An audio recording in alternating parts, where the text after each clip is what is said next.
From the studios, it's Election Yard, and we're going to talk about Texas, the Lone Star State, which has its primary season underway.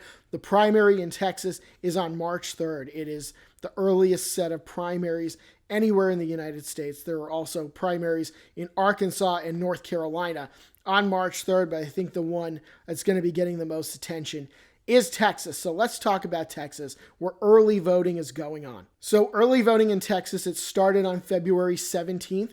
It goes through February 27th. Remember, you only get 10 days to vote early in Texas, so make it count. Data here is through February 20th, which was Friday. So we recorded this on Saturday, February 21st. We don't have any data for today yet. Saturday, the 21st, is the 5th day of early voting. So in Texas, I'm sure those of you who are up to date on politics in Texas are aware that there is a competitive primary for the U.S. Senate in not only the Republican primary, but also the Democratic primary. So two competitive Senate races, but the Senate race, definitely the main draw in Texas as of now. So there is a website out there called votehub.com. They have a lot of great data on there. They've been tracking the early vote in Texas day after day.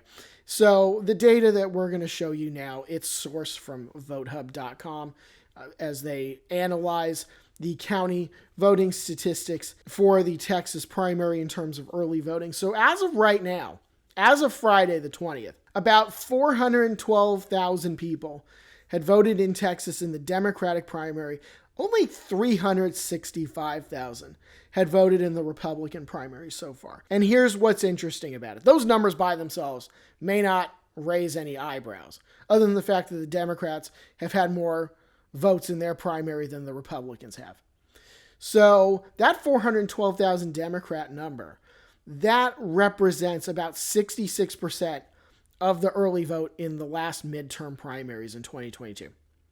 The Republican number, 365,000, that's about 36% of the early vote in 2022. So way more Republicans voted in the primary early vote in 2022 than they are doing now. So I think there's this perception that has come into play over the years that early vote favors the Democrats. And maybe you would think about Senate District 9.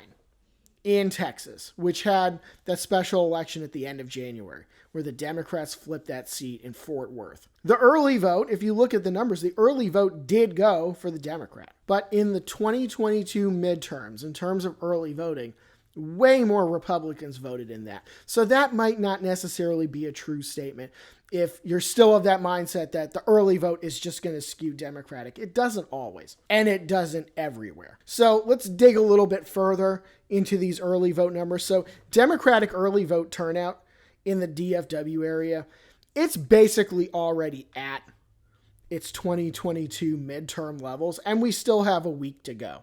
Those counties, some of them are running in the 90s. I believe Denton County is over 100% already of its 2022 early vote for the midterms.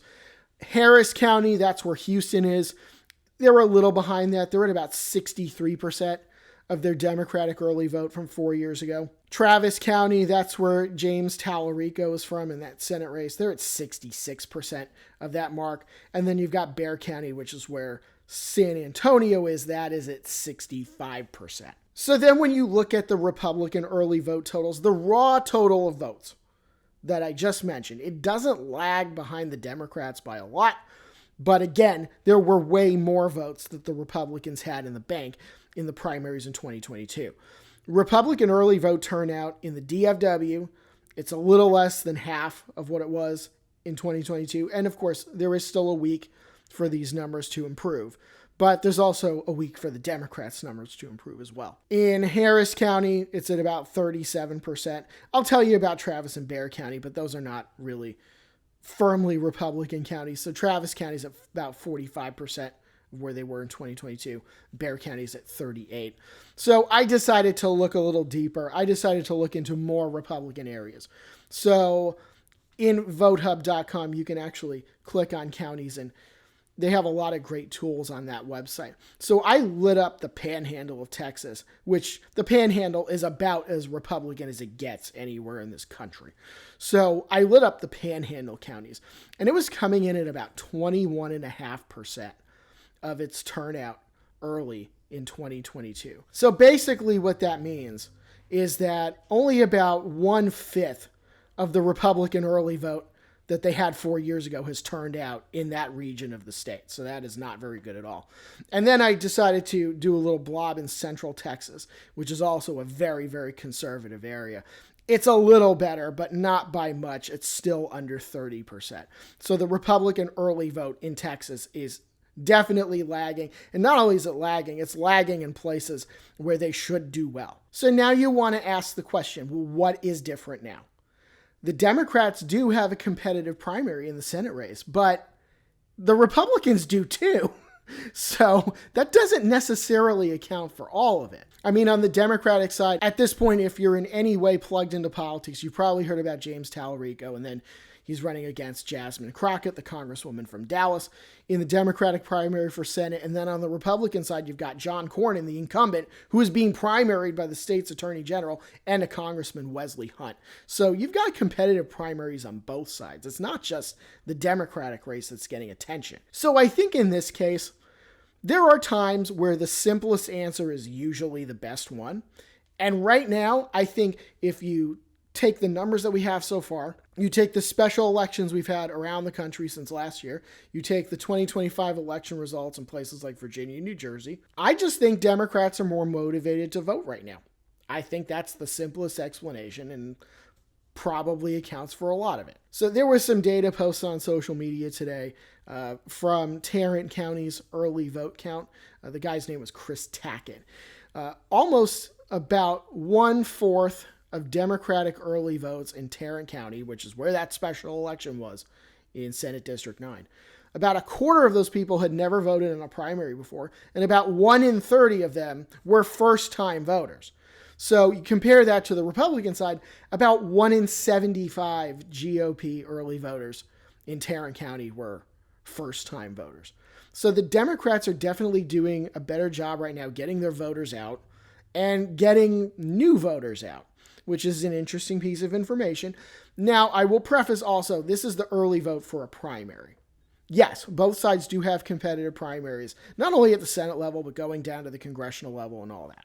So if this were the general election and we had intel that the Democrats were leading in the early vote, I think perhaps at that point there would be some level of panic. There just isn't any available level of detail, whether through the Secretary of State or any reputable election analyst that has details as far as this is how many Democratic votes, this is how many Republican votes. There are some states where you have voter registration statistics and you can get that information, but you can't do that in Texas. At least not through any of the sources that I would use over the years. What we do know from 2024, the general election, is that about 9 million Texans voted early. There were about 11.5 million votes in that general election. So the vast majority of Texans voted early in 2024. Donald Trump won the state by quite a bit. So I think you can surmise that the Democrats did not win the early vote in the 2024 general election down in Texas. I think that would be a fairly safe assumption. In the 2022 midterms, about 5.5 million voted early, so a majority of the voting electorate out of about 8.1 million votes. So again, most came out early. The Democrats, who knows if they held their own or not, but the Republicans ended up winning the election comfortably at the state level. So I think the Republicans held their own too in the early voting. So they certainly would not want to see the Democrats doing well in early voting, because if that becomes a trend, that becomes a problem for them. So we are likely to see some interesting results on March 3rd out of Texas. We're going to see over the next week if Democrats continue to turn out more strongly through this early voting period, which, as we've said, would be a major change from the 2022 midterm primaries. And follow that Election Yard, like and subscribe. Follow us on social media. We'll see you soon.